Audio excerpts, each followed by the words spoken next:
Muy bien, señoras y señores. 8:24 en el país.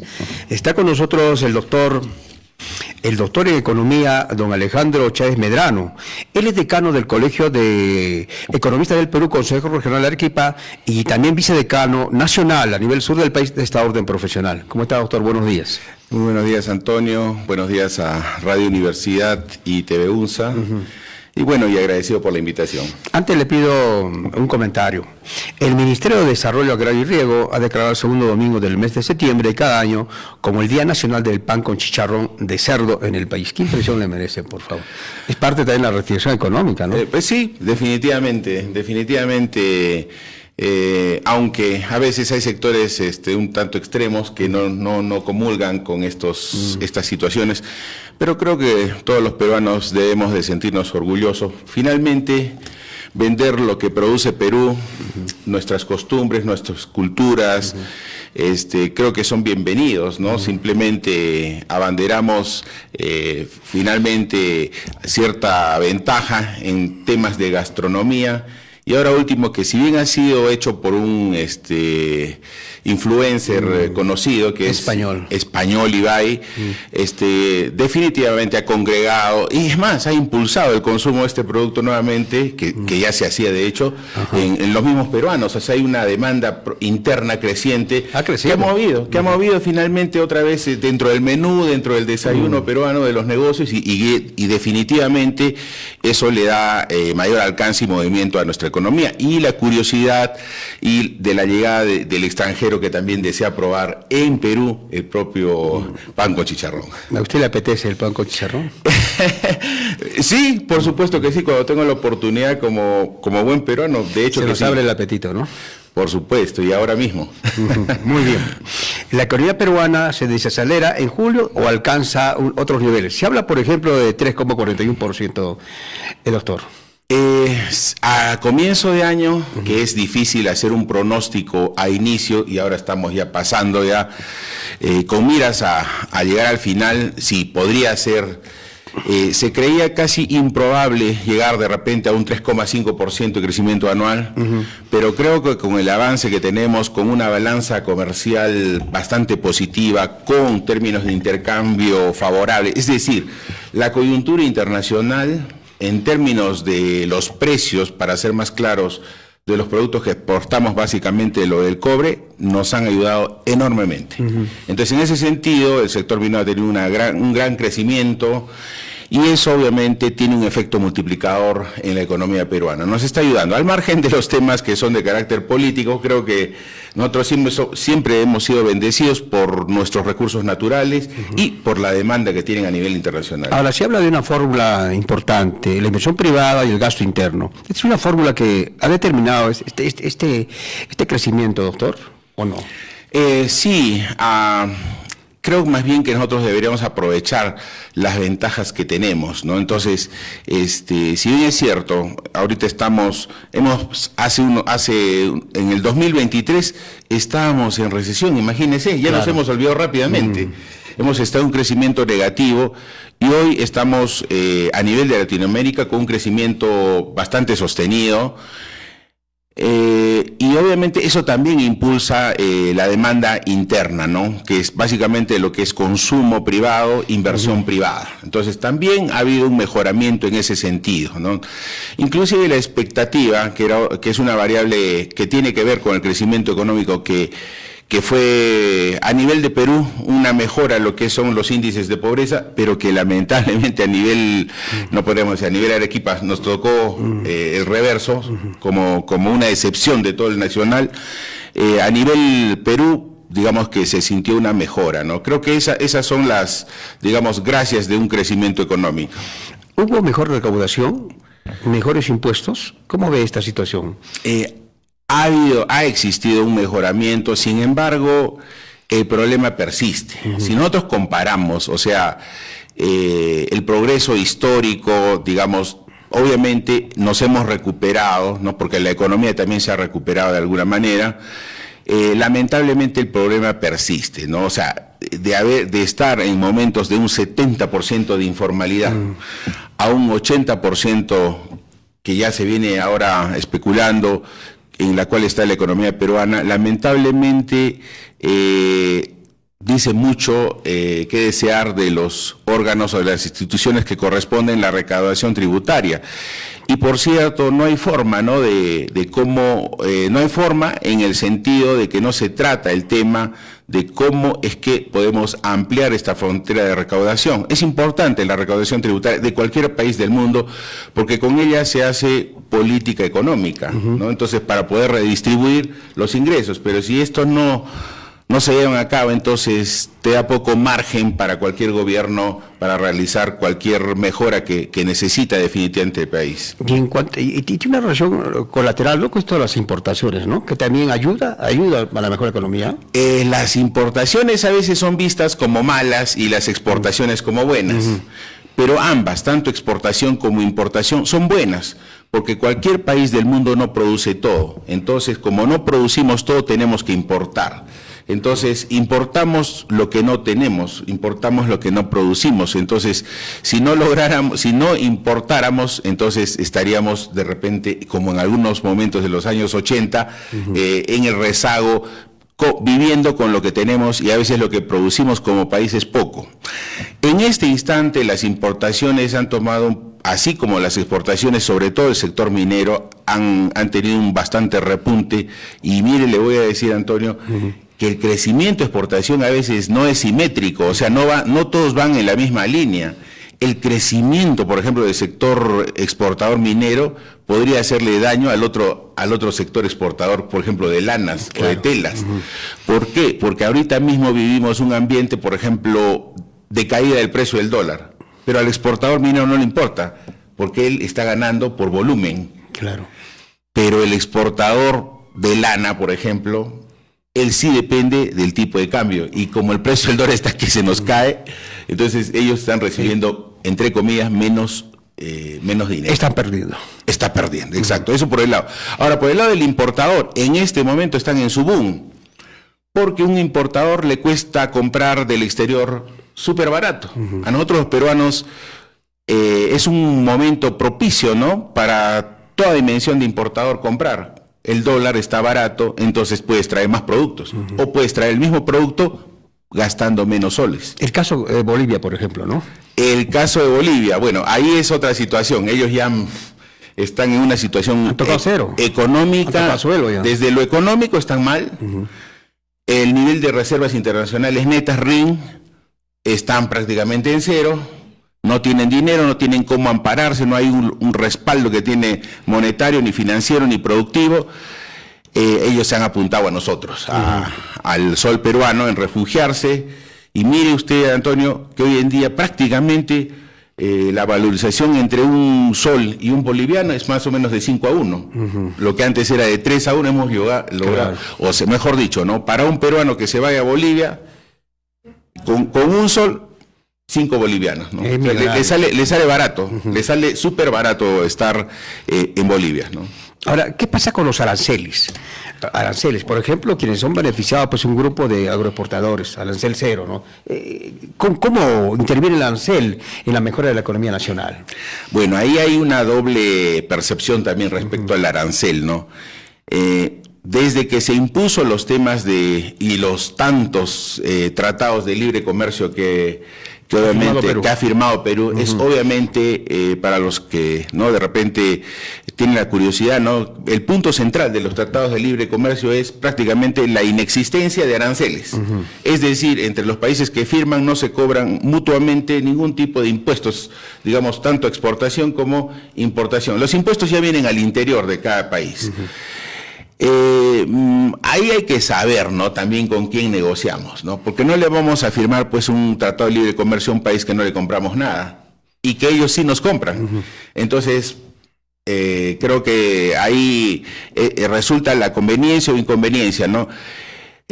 Los aranceles también tienen cierto grado de proteccionismo a veces para la industria nacional, ¿no? Cuando nosotros vemos que hay ciertas industrias que estarían en crecimiento, mejoramiento, entonces de repente ahí sí es importante aplicar los aranceles para que termine de crecer. Pero en sectores donde por años simplemente no ha habido ni el mínimo progreso, creo que es convivir con una industria que lamentablemente no ha sabido desarrollar ni aprovechar las oportunidades que ha tenido el país durante muchos años. Y a veces es postergar el consumo de un nacional, de un peruano, cuando el producto lo puede encontrar de manera súper barata en el exterior. Ahora, sobre este tema de manejo económico, el Consejo Fiscal, mediante el señor Segura, que fue ministro de Economía en la época de Ollanta, ¿no? Así es. Sí, y él ha manifestado de que no se está manejando bien la economía por parte de este gobierno de Dina Boluarte. ¿Está de acuerdo con esa precisión de Alonso Segura? Sí. En el populismo. Alonso Seguro, que ahorita preside el Consejo Fiscal, que es un órgano independiente de alguna manera y que su rol es estar velando prácticamente al MEF y los gastos y todos los temas presupuestales. Creo que sus opiniones, ex ministro de Economía, creo que las opiniones de este grupo es bastante importante. Y creo que, como todos los peruanos, podemos apreciar, aunque esto podría caer contradictorio. Yo sé que hace poco, por ejemplo, se aprobó en el Congreso, ¿no?, la bonificación a los docentes, ¿no?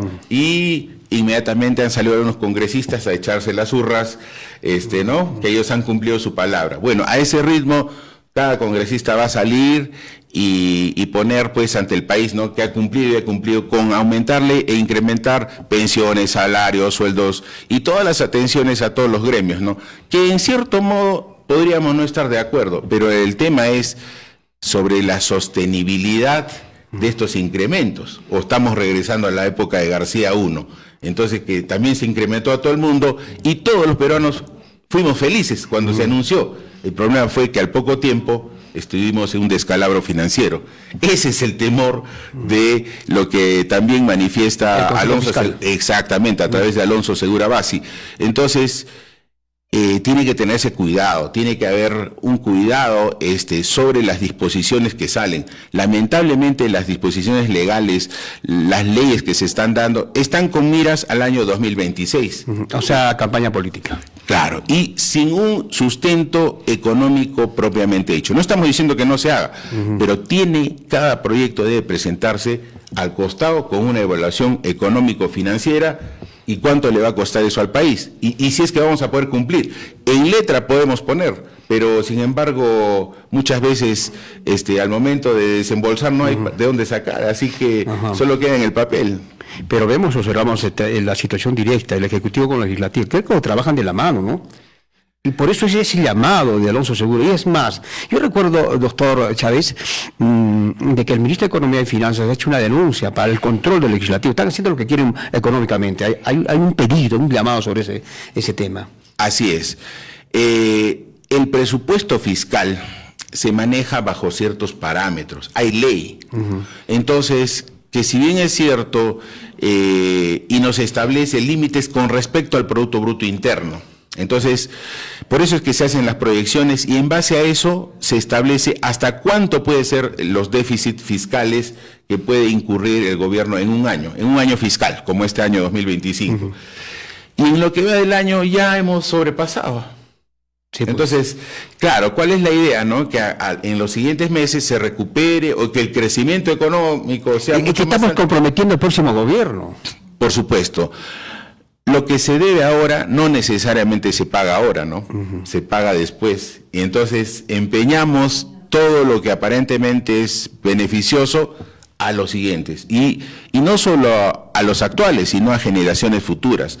Por ejemplo, las emisiones de bonos soberanos, el crecimiento, financiamiento de los déficits, obviamente están bajo la apuesta de que a nosotros los peruanos nos va a ir súper bien en crecimiento económico hacia adelante.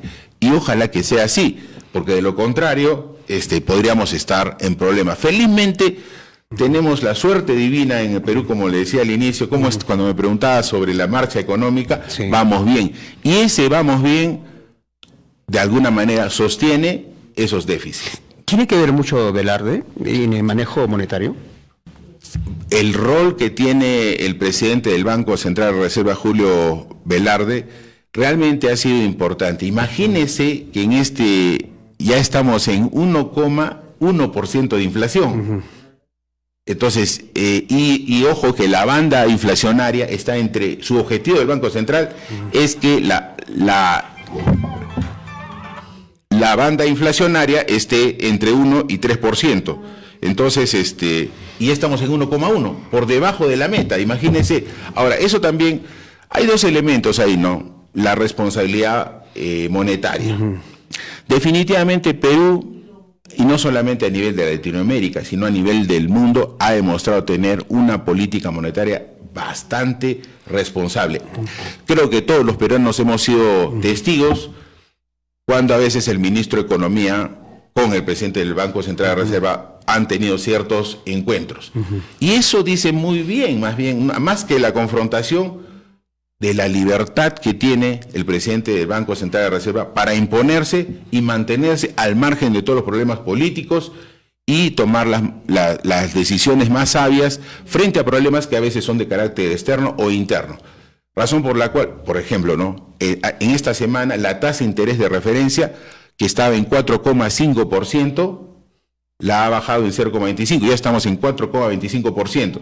Eso lo hace muy sabiamente. ¿Por qué? Porque en este año el dólar ya ha caído cerca de 8%, ¿no? Y eso también se debe a una explicación entre tasas de interés internacional. Ha caído tanto el precio del dólar, imaginémonos, que obviamente importar sale barato. Pero ojo, un bien importado tiene su precio. Y ese precio, comprado con dólar barato, entonces también impacta en un precio más bajo de los productos que a veces compramos como laptops, celulares, etcétera, que en realidad ya deben o deberían estar bajando, ¿no? Y eso ha hecho que el índice de precio al consumidor obviamente también se vea relegado, y por eso estamos ahorita con 1,11% para ser exactos al mes de agosto, y con una tendencia a seguir bajando. Y ya, imagínense, yo sé que muchos dirían, no, hemos logrado detener a la inflación en Perú. Hace unos años estábamos en más de 8%, hace algunos años, y ahora estamos en 1%, y ya hay economistas, colegas, que ya están refiriendo que también hay que tener mucho cuidado con la inflación. La inflación siempre es buena cuando es baja y controlada. ¿Cuándo es mala? Cuando es alta y descontrolada. Pero también es mala cuando es negativa, porque es recesiva. Claro. Y entonces ya siempre los extremos van a ser malos. Creo que el cuidado que tiene el Banco Central es altamente responsable, porque ellos se quedan quietos, están observando todo lo que acontece y van manejando sabiamente, como esta semana ha ocurrido con la reducción de la tasa de interés. Muy bien, doctor Chávez Medrano. ¿Dónde está la economía? ¿Está ingresando a emergencia? ¿Tenemos un buen médico? ¿Dónde lo ubicamos a la economía, pero en estos momentos, en tiempo real? La verdad que ya hace varios años, una década atrás, la economía peruana ha demostrado ser un superavión.